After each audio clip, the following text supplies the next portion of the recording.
Hello guys. आज मैं जा रहा हूँ मल्हार। मल्हार जाने से पहले मैंने सोचा कि मल्हार के बारे में कोई जानकारी इकट्ठी कर ली जाए।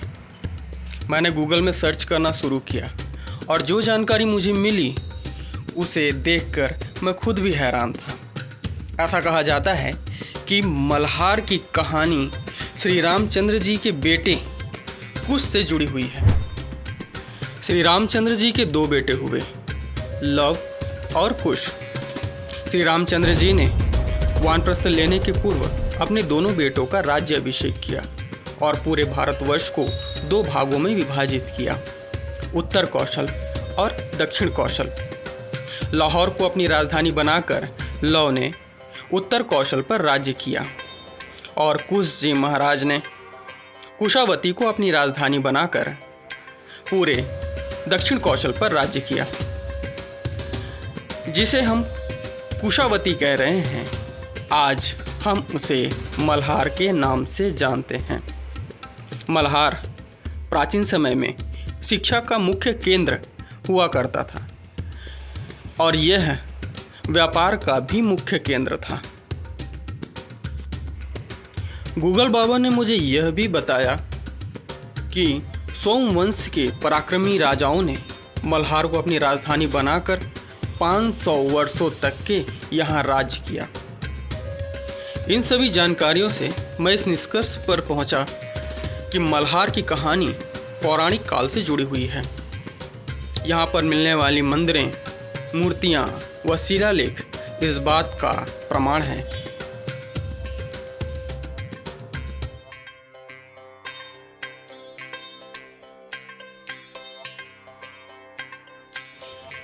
इसी जगह पर एक बहुत ही प्राचीन मंदिर है जो बहुत ही प्रसिद्ध है। यह मंदिर माता पार्वती का मंदिर है। जब माता भगवान शिव को प्राप्त करने की इच्छा से तपस्या में लीन थी, उसी स्वरूप में माता यहाँ विराजमान है। माता पार्वती कुंवारी स्वरूप में यहाँ विराजमान है और छत्तीसगढ़ में कुंवारी लड़कियों को डिनवा कहा जाता है। इसीलिए माता का यह स्वरूप माता डिंडेश्वरी के नाम से प्रसिद्ध है। माता का यह स्वरूप अद्भुत रूप से चमत्कारी है। जो लोग अपनी समस्याओं को लेकर माता के पास आते हैं, माता उनकी समस्याओं को दूर कर उन्हें सुख और शांति प्रदान करती हैं। इस मंदिर की स्थापना कलचुरी शासक जाजल्य देव द्वितीय ने किया था।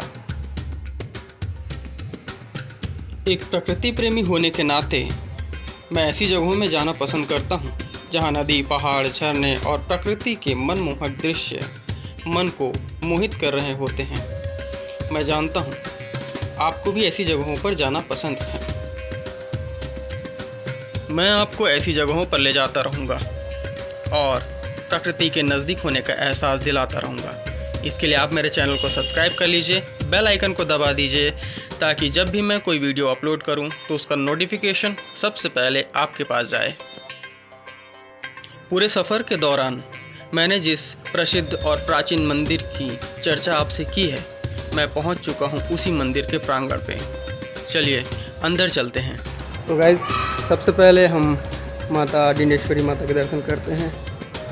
चलिए चलते हैं।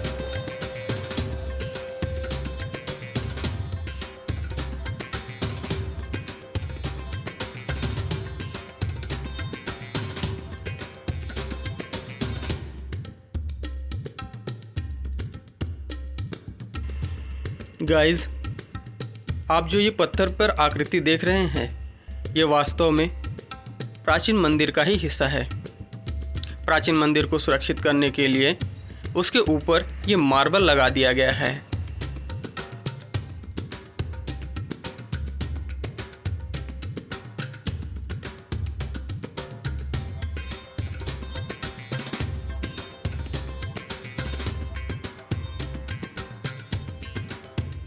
जब मैं माता के सामने गया तो जो मैंने एहसास किया उसे मैं शब्दों में बयां नहीं कर सकता। कहते हैं गाइस कि माता पार्वती के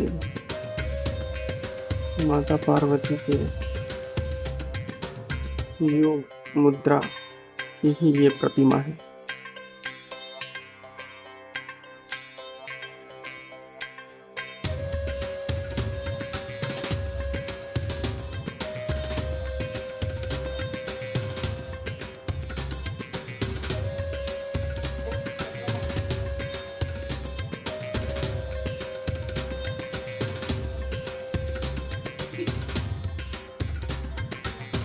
गाइस मैंने देखा मंदिर के पिछले हिस्से में लोहे से घिरा हुआ एक कुंड है जिसमें एक पत्थर तैर रहा है।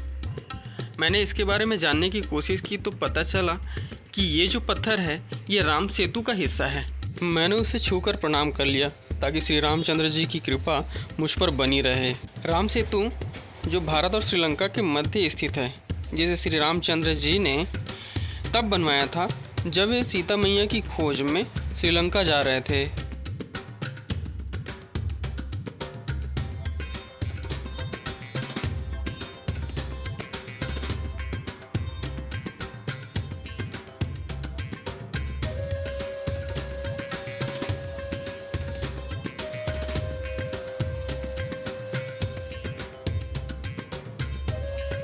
गाइस मेरे कैमरे और मेरी हरकतों ने दो युवकों का ध्यान अपनी ओर आकर्षित कर लिया और वो दोनों आकर मुझसे बात करने लगे। भी उनसे बात करके बड़ा अच्छा लगा और इस तरह से वो हमेशा के लिए मेरे दोस्त बन गए। तो गाइस मैं आया हुआ था मल्हार यहाँ शूटिंग करने के लिए और यहाँ पे मुझे कुछ भाई लोग मिल गए जो यूट्यूब में अपना चैनल बनाना चाहते हैं, करना चाहते हैं। तो बस मैं उनको यही बता रहा था। चलिए आप लोग से भी मिलाता हूँ।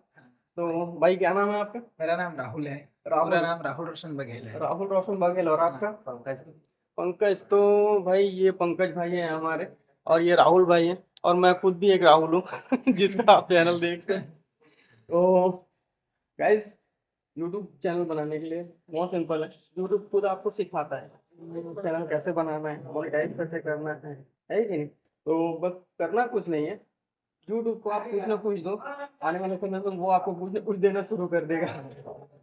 तो गाइस बाय। भाई को सपोर्ट करना ठीक है। भाई के चैनल को लाइक करना, सब्सक्राइब करना और बेल नोटिफिकेशन को जरूर ऑन करना, जरूर ऑन कर देना ताकि भाई के हर एक वीडियो का नोटिफिकेशन आप तक सबसे पहले पहुंचे। चलो thank you guys. Thank you. तो गाइस मिलकर अच्छा लगा और ऐसे जब कोई मिलता है तो बहुत अच्छा लगता है। ठीक है भैया। Okay bye. दोस्तों से बात करने के बाद मैंने भोलेनाथ के दर्शन किए और चल पड़ा मल्हार के इतिहास के बारे में और अधिक जानकारी लेने। मैंने पंडित जी से अनुग्रह किया और फाइनली वो मान गए।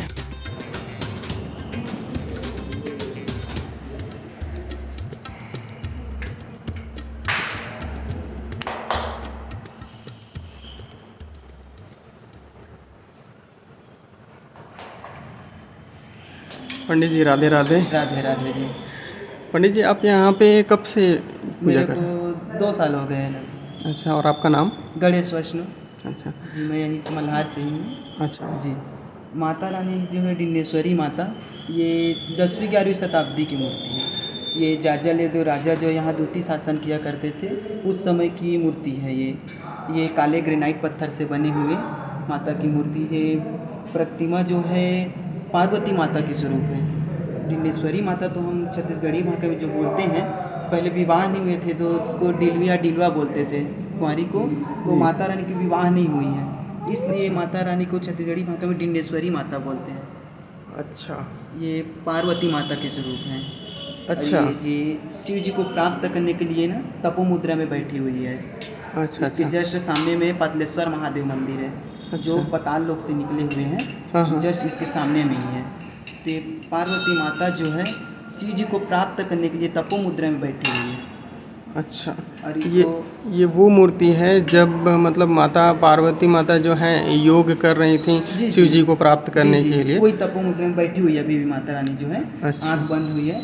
और ये 1954 में ये गुहा निकास समारोह द्वारा स्थापित किए गए हैं। अच्छा 1954 में।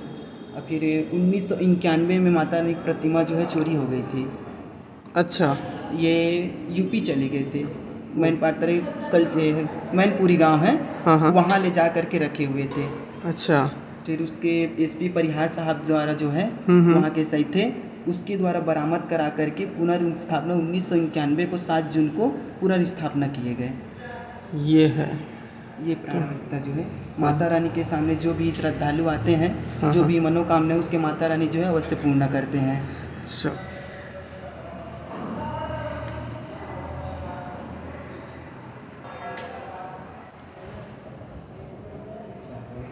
ये राजा जो जाजालेदेव राजा जो थे मल्हारगढ़ में राज करते थे, वही राजा की मूर्ति है ये। जी। जी, इसके बगल में जो है कुबेर महाराज जी की मूर्ति है, वो भी आपको दिखा देते हैं। आ जाइए। ये है कुबेर महाराज जी की मूर्ति है ये। अच्छा। कुबेर जी की मूर्ति है ये, जो भी बैठे हुए हैं। और ये दोनों ही मूर्तियाँ जो है ये प्राचीन समय की, उस समय की जो माता रानी की मूर्ति है ना, जी, जी, 10वीं 11वीं शताब्दी की मूर्ति है, उस समय की ही मूर्ति है दोनों। अच्छा। जी, चलिए, इतनी अच्छी जानकारी देने के लिए आपका बहुत बहुत धन्यवाद। राधे राधे। गाइस, ये मंदिर अद्भुत रूप से चमत्कारी है। यहाँ के लोग ऐसा बताते हैं कि जो कोई भी इस मंदिर पे अपनी मनोकामना लेकर के आता है, माता रानी उनकी सारी मनोकामनाओं को पूर्ण करके उन्हें आशीर्वाद प्रदान करती हैं। मैंने तो माता का आशीर्वाद ले लिया और आ गया मंदिर के प्रांगण पे। मंदिर से बाहर निकलकर मैंने देखा कि मंदिर के सामने छोटी बड़ी दुकानें लगी हुई हैं। इन दुकानों में मंदिर में चढ़ाने के सामान मिलते हैं। जो श्रद्धालुगण यहाँ पर आते हैं वे अपने मन चाहे इच्छा अनुसार यहाँ से सामान लेकर के मंदिर में चढ़ावा चढ़ा सकते हैं।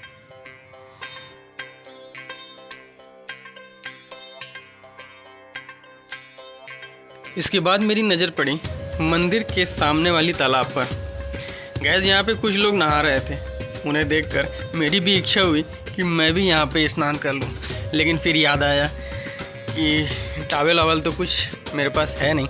अगर मैं नहा लेता हूँ तो मुसीबत हो जाएगी, इसलिए मैंने अपना ये प्लान स्किप कर दिया।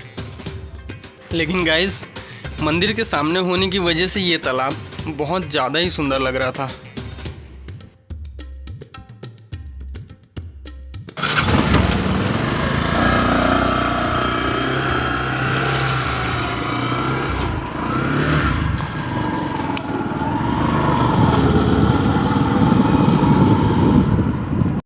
गाइस, माता रानी के दर्शन करने के बाद और आसपास का नज़ारा लेने के बाद मैं यहाँ से निकल गया बैतरी गांव के लिए। जब मैं पंडित जी से बात कर रहा था तो पंडित जी ने मुझे बताया कि यहाँ से 3 किलोमीटर दूर एक बैतरी नामक एक गांव है। वहाँ पे 16 साल की उम्र से एक कन्या तपस्या में लीन है और आज उसे 14 साल हो चुके हैं। बिना कुछ खाए बिना कुछ पिए वे तपस्या ही कर रही हैं। तो ये जानकारी जानने के बाद मेरी इच्छा हुई कि मैं उनके दर्शन करूं और आप लोगों को भी उनके दर्शन कराऊं। इसलिए मैं निकल पड़ा बैतरी गांव की तलाश में।